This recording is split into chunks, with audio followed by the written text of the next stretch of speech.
circumstances. We need FEMA. In Texas, it's a critical organization. We need you to be functioning. I'm ready to fund all 4 of your agencies right now. I was ready to do it before I voted to signed on to make that happen. But unfortunately, partisanship is getting in the way of you guys being funded yet again. It's another exhibit in a long line of exhibits of how dysfunctional Congress is, because right now Republicans, they could fund you, but they're choosing not to. There is a vehicle on the table to fund each one of your agencies right now, and Republicans are refusing to do it. And let me just tell you why we're saying this is critically important. In my district, a constituent that I had was part of the Afghanistan evac program. He worked alongside our military in Afghanistan, was brought to this country by the United States of America. We brought him and his family here. He was detained by ICE and taking his kids to school, and he's dead 24 hours later. And that cannot be allowed to happen in this country. He's a father of 6, was working. Do you know how many criminal convictions he has? 0. That is why ICE is so broken, and that is what is so wrong. And your agencies should never be held hostage to justify the rogue terroristic attacks that these agents are doing upon the citizens and the people of this country. And I am sorry that Republicans are holding you hostage, because we want TSA functional. Our air traffic control system is fundamental to this country. The Coast Guard, you do admirable work, sir. And the men and women in the Coast Guard are heroes and should be paid. But what is happening and what happened to my constituents should never be allowed to happen in this country, and we're going to hold the line until we can make some serious corrections to what ICE is doing. And I'm out of time, and I yield back. Oh, wait, one thing. Mr. Chairman, I ask unanimous consent to offer into the record an article titled U.S. Flight Attendants Demand Pay for TSA to Keep Airports Secure and Not Create Havoc with ICE. Without objection. For clarification purposes, House Republicans have voted to fund the Department of Homeland Security twice, including the 4 agencies that are here today. So that's for clarification purposes. I now recognize the gentleman from Colorado, Mr. Evans, for 5 minutes of questions. Thank you, Chairman, Ranking Member, and of course to the witnesses for coming. Wow, I can't believe I just heard my ears. I spent 12 years in the U.S. Army, deployed overseas as part of the global war on terror, another 10 years in law enforcement. I literally just heard my colleague across the aisle say ICE is committing terrorist attacks. I don't think you can get a clearer example of where folks stand when my colleagues on the other side of the aisle compare federal law enforcement to terrorists at a time where we have literal terrorists that I deployed to fight committing attacks in the homeland. That's incredibly disappointing to me. It's incredibly disappointing to me because as a police officer for 10 years, I know what the path was that led me to Congress. I watched all of my colleagues on the other side of the aisle push to defund law enforcement. They ran on this message. They opened our borders, and that's what's happening today. Democrats continue to defund the police just by refusing to pass the Department of Homeland Security Appropriations bill. I know it. I saw it as a cop. It's what's playing out today, and they've done it not once, but twice. This isn't conjecture. Go look up the votes. H.R. 7147. This is the Department of Homeland Security Appropriations bill. Look up the votes on H.R. 7147. Look up the votes on H.R. 7747. This is the second Department of Homeland Security Appropriations bill. Go look at the votes, follow the actual facts. And then, Mr. Chairman, not just me saying this and referring to the votes, this is the Hill. I'll read you the headline: DHS shutdown stretches to 35 days as Democrats block funding bill. A motion to advance the bill failed 47 to 37, falling short of the 60 votes it needed to overcome a Democrat filibuster. Centrist Senator John Fetterman was the only Democrat to vote yes. Mr. Chairman, with your consent, I move to admit this to the record. Without objection. Thank you. We know what's happening right now. We have the Department of Homeland Security shut down because Democrats have never moved on from defunding the police. They've never moved on from their open borders policies. The votes back it up. The Hill backs it up. And while this is happening, critical agencies like CISA, the Cybersecurity and Infrastructure Security Agency, is being shut down. CISA has blocked billions of cyber threats to our civilian networks and critical infrastructure in 2025. The Coast Guard, key to combating drug trafficking in the Western Hemisphere, and I'll remind my colleagues, drugs under the previous administration killed 400,000 Americans.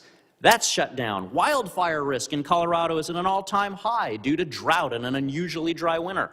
The Federal Law Enforcement Training Center, which ensures that law enforcement is trained, is shut down, which is ironic because I keep hearing from Democrats that they want ICE agents to be trained better, but they're shutting down the very entity that helps with federal law enforcement training. TSA callouts are at a record high across U.S. airports, and as of today, 460 officers have left TSA. Travelers are seeing long lines, and you can see behind me that we literally have Denver International Airport, which is the airport I fly in and out of, asking for gift cards and donations to their TSA agents so that they can maybe make ends meet and keep coming to work. And so my first question to Administrator McNeil, how many people, especially parents, would accept a job with the promise of intermittent gift cards instead of a secure paycheck, and how have these shutdowns impacted your agency's ability to recruit and retain officers? I think you're absolutely right, Congressman. We have heard a report back of folks that have been interested in joining the TSA and had plans to. But, you know, with the situation this year and us being in our third shutdown, it's really hard for them to go home and tell their family, this is the job that I'm going to take. It's a job that pays me half the time for my work. And so I think that is really a challenge for us. And then for the officers that are there, they're continuing to show up under duress, honestly, right? Financial duress, and they're continuing their commitment to the traveling public, and we could not be prouder of them. Our thanks to those TSA officers. In my remaining 45 seconds to FEMA, I spent 12 years in the U.S. Army, Black Hawk helicopter pilot. I've flown on wildfires, fought wildfires. We're facing historic drought in the West. Tell me how FEMA not having the funding impacts their ability to do the pre-planning for some of these major disasters, including wildfires. Yes, Congressman.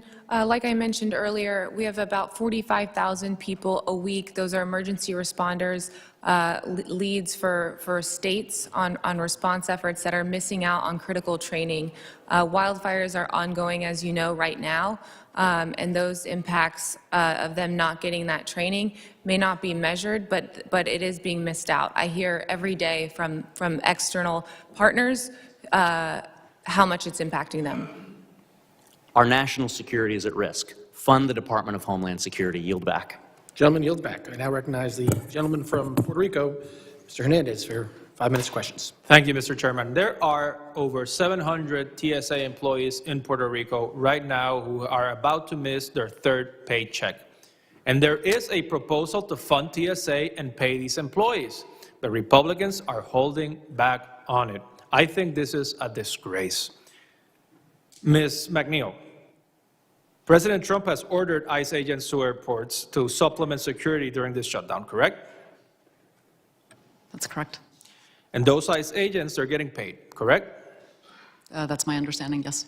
And those TSA agents they're supposed to support are not getting paid, correct? That's correct. So we have a policy in place where we don't pay the people who are qualified to do the job. As a result, they're missing out, they're not going to work, they're quitting, and we're sending people who are getting paid to do a different job. How is that fair? I don't think that's policy. That's a matter of not having funding. It's a matter of not having funding, and there is a proposal to fund it and to solve this problem. But we have a system where we have a group that is paid to watch the lines and then highly trained TSA professionals working for free. Now, you'd agree that a TSA officer is better qualified to handle aviation security than an ICE agent, right? That's what TSA officers are trained to do. Right, so we are penalizing the most qualified people. What is TSA doing right now to keep those families who are not getting paid from being evicted? I'm here today to ask for funding for the Department of Homeland Security. They're not doing anything, and they're not expressing, and you as an agency head are not expressing support for proposals to fund TSA and delay funding for ICE, who are getting paid. What are they doing? That is your responsibility to fund the U.S. government. And there is a proposal in place for that, and Republicans keep rejecting it. What are they doing to help feed those employees and their families? We're doing Nothing. food pantry. Now, is it true that DHS has told state governors that they can't support federal employees with state funds? That is not true. There are laws in how we can use donated funds, and where they have offered, we've been Has able to deploy TSA that to told support our- governors that they cannot pay TSA employees their salaries? That is correct. That is a matter of law. Is that a matter of law or a matter of policy? It's a matter of law, from my understanding. Do you support changing that law in the future? Well, that would be the role of Congress to change laws. But would you support it? Would you support paying TSA employees in spite of government shutdowns in the future? I think that we need to look really hard after we come out of the shutdown to ensure that the continuity of our operations. We have proposals for that, and they have not been voted on. I want to move over to FEMA. Ms. Barden, how many FEMA staff are currently reporting to their workplace but not performing work? I'm not familiar with your question. We've seen reports that many FEMA employees are being asked to report to work but not to do any actual work. Is that correct? Everyone who's reporting to work in my staff is completing the functions that they're allowed to do under the lapse guidance. Well, we are concerned to learn that FEMA leadership issued an agency-wide directive last month ordering all activities to cease, including work by staff funded through Disaster Relief Fund, who are still being paid during the shutdown. And these are the very employees responsible for overseeing long-term recovery efforts, like the projects underway in Puerto Rico. These projects operate on strict performance timelines. Every single day counts, and delays are not an option. And this is compounding existing delays caused by the previous secretary's disastrous policy requiring personal approval for FEMA projects over $100,000. And now we're hearing that FEMA staff are just sitting around playing video games and watching TV on the clock. That is a complete waste of taxpayers' money. Now, how is this stop work order impacting long-term recovery for places like Puerto Rico? I'm not familiar with the exact stop work order. It may be the previous DHS guidance that went out. So I will look into that and get back to you. I understand we do have new leadership. Okay, thank you. No, you how- can get back to us on that. And now, because I'm almost out of time, the director of FEMA's recovery office in Puerto Rico was fired last month on the same day as a meeting between then Secretary Noem and our governor. DHS has not provided us or the public with a reason for this termination, and we find it suspicious that FEMA's recovery director for Puerto Rico was fired mere hours after their meeting. Did you have a role in Mr. Garcia Martino's termination? In my capacity, I'm at FEMA. I'm not privy to how that meeting was, and I was not part of that meeting. But did you have a role in his termination? No, I did not. Do you know why he was terminated? I'm not familiar with the exact details, but I We happen think to follow up. transparency is important, and we find the timing of this suspicious and disruptive to Puerto Rico's long-term recovery efforts. Thank you. I yield back. Thank you.